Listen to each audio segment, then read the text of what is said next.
하나님의 계획에 따라 그리스도 예수의 특사인 사도가 된 나 바울은 에베소에 있는 신실한 그리스도인들에게 이 편지를 씁니다. 나는 하나님 우리 아버지와 우리 주 예수 그리스도께서 우리 삶에 부어주시는 은혜와 평화로 여러분에게 문안합니다. 하나님은 얼마나 찬송받으실 분이신지요. 하나님은 얼마나 복되신 분이신지요. 하나님은 우리 주 예수 그리스도의 아버지이시며 그분 안에 있는 축복의 높은 자리로 우리를 데려가시는 분이십니다. 하나님께서는 땅의 기초를 놓으시기 오래전부터 우리를 마음에 두시고 사랑의 중심으로 삼으셔서 우리가 그분의 사랑으로 온전하고 거룩하게 되도록 하셨습니다. 아주 오래전에 하나님께서는 예수 그리스도를 통해 우리를 자녀로 맞아들이기로 작정하셨습니다. 이 계획을 세우시며 하나님은 얼마나 기뻐하셨는지 모릅니다. 하나님께서는 그분의 사랑하시는 아들의 손을 통해 아낌없이 베푸시는 선물을 우리가 찬양하기 원하셨습니다. 메시아의 희생, 곧 십자가의 제단에 뿌려진 그분의 피로 말미암아 우리는 자유로운 사람이 되었습니다. 우리의 모든 잘못된 행실에서 비롯된 형벌과 처벌에서 자유케 된 것입니다. 그것도 겨우 자유케 된 것이 아니라 넘치도록 자유케 되었습니다. 하나님께서는 모든 것을 고려하셨고 우리에게 필요한 모든 것을 공급해 주셨으며 친히 기뻐하며 세우신 계획을 우리에게 알려주셨습니다. 하나님께서는 그리스도 안에서 그 계획을 우리 앞에 활짝 펼쳐 보이셨습니다. 그것은 만물, 곧 광대한 하늘에 있는 모든 것과 땅에 있는 모든 것을 그리스도 안에서 화해시키시고 종합하시려는 원대한 계획이었습니다.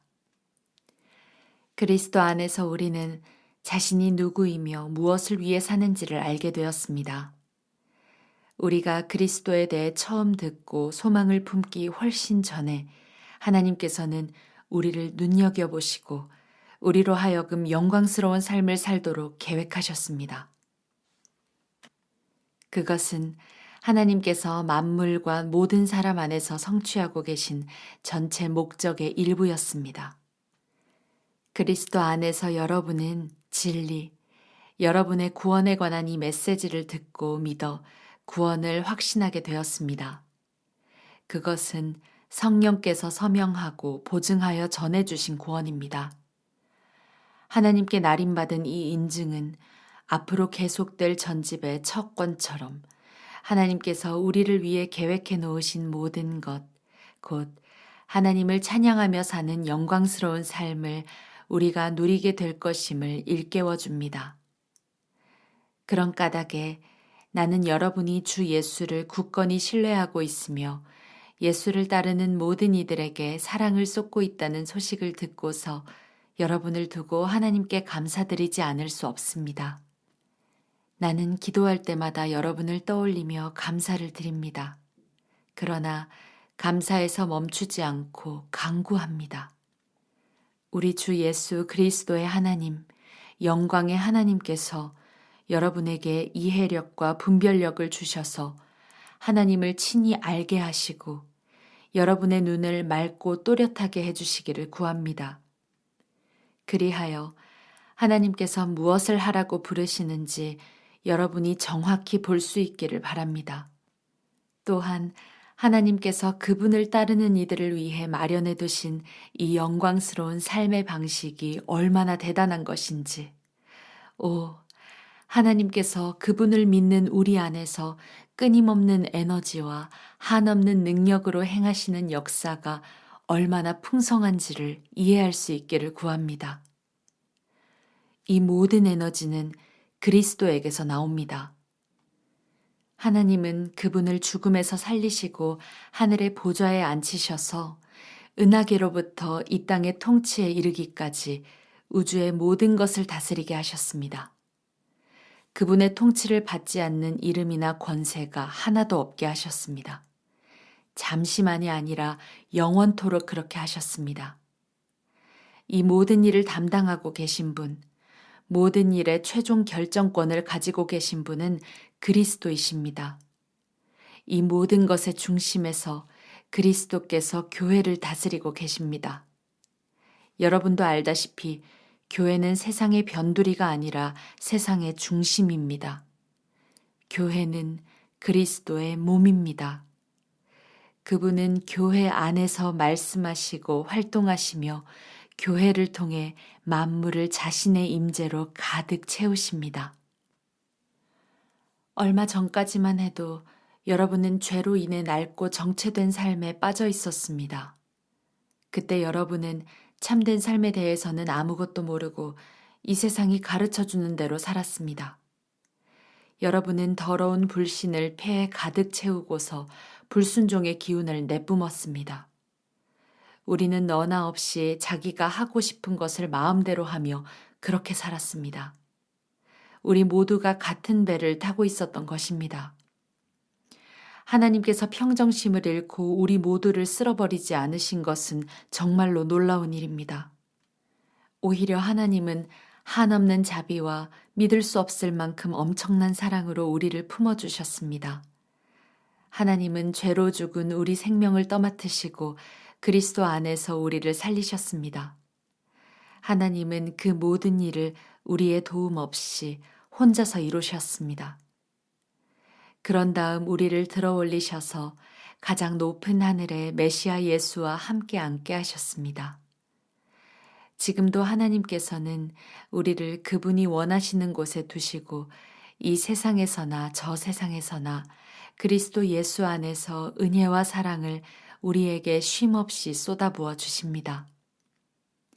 구원은 전적으로 하나님이 생각해내신 일이고 전적으로 그분이 하신 일입니다. 우리가 할 일은 다만 하나님께서 그 일을 행하시도록 그분을 신뢰하는 것입니다.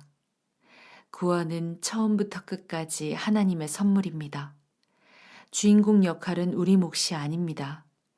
우리가 주인공 역할을 했다면 우리는 모든 일을 우리가 했다고 떠벌리며 돌아다녔을 것입니다. 하지만 그렇지 않습니다. 우리는 우리 자신을 만들 수도 구원할 수도 없습니다. 만들고 구원하는 일은 하나님이 하시는 일입니다. 하나님은 그리스도 예수를 통해 우리 각 사람을 지으셨습니다. 그렇게 하신 것은 그분께서 하시는 일, 곧 우리를 위해 마련해 놓으신 선한 일, 우리가 해야 할 그 일에 우리를 참여시키시려는 것입니다. 그러나 이 일 가운데 어떤 것도 당연한 것으로 여기지 마십시오. 불과 얼마 전까지만 해도 여러분은 하나님의 방법에 대해서는 아무것도 알지 못하는 이방인이었습니다. 그때 여러분은 하나님이 일하시는 방식이 무엇인지도 몰랐고 그리스도가 누구신지도 전혀 알지 못했습니다.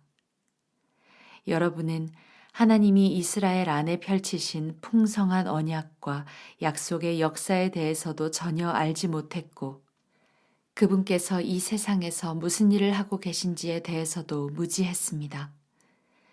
전에는 밖에 있던 여러분이 이제는 죽음을 맞으시고 피를 흘리신 그리스도로 말미암아 안으로 들어와 모든 일에 참여하게 되었습니다. 메시아께서 우리 사이를 화해시키셨습니다. 이제 밖에 있던 이방인과 안에 있는 유대인 모두가 이 일에 함께하도록 하셨습니다. 그분은 우리가 서로 거리를 두기 위해 이용하던 벽을 허무셨습니다. 그분은 도움보다는 방해가 되었던 깨알 같은 글자와 각주로 꽉 찬 율법 조문을 폐지하셨습니다. 그런 다음에 전혀 새로운 출발을 하셨습니다. 그분은 오랜 세월 동안 증오와 의심에 사로잡혀 둘로 갈라져 있던 사람들을 그대로 두지 않으시고 새로운 인류를 지으셔서 누구나 새 출발을 하게 하셨습니다. 그리스도께서 십자가의 죽으심으로 우리를 화해시키셨습니다. 십자가는 우리로 하여금 서로 껴안게 했습니다. 이로써 적대 행위는 끝났습니다. 그리스도께서 오셔서 밖에 있던 여러분에게 평화를 전하시고 안에 있는 우리에게도 평화를 전하셨습니다. 그분께서는 우리를 동등하게 대하셨고 우리로 하여금 동등한 사람이 되게 하셨습니다. 그분을 통해 우리 모두가 같은 성령을 받았고 동등한 자격으로 아버지께 나아가게 되었습니다. 너무도 분명하지 않습니까?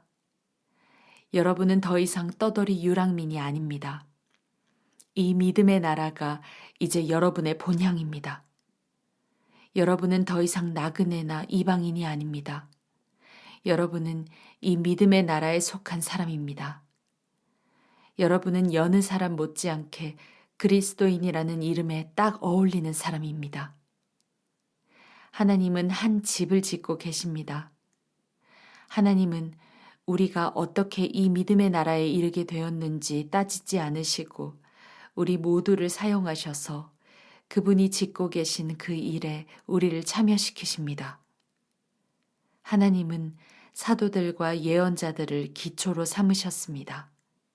이제 벽돌을 차곡차곡 쌓듯이 여러분을 그 기초 위에 끼워 넣으십니다. 그리스도 예수께서는 그 건물의 각 부분을 떠받치는 모퉁이 돌입니다. 우리는 날마다 그 집의 모양이 잡혀가는 모습을 봅니다. 그 집은 하나님께서 세우시는 성전, 우리 모두가 벽돌처럼 쌓여 이루어지는 성전, 하나님이 머무시는 성전입니다.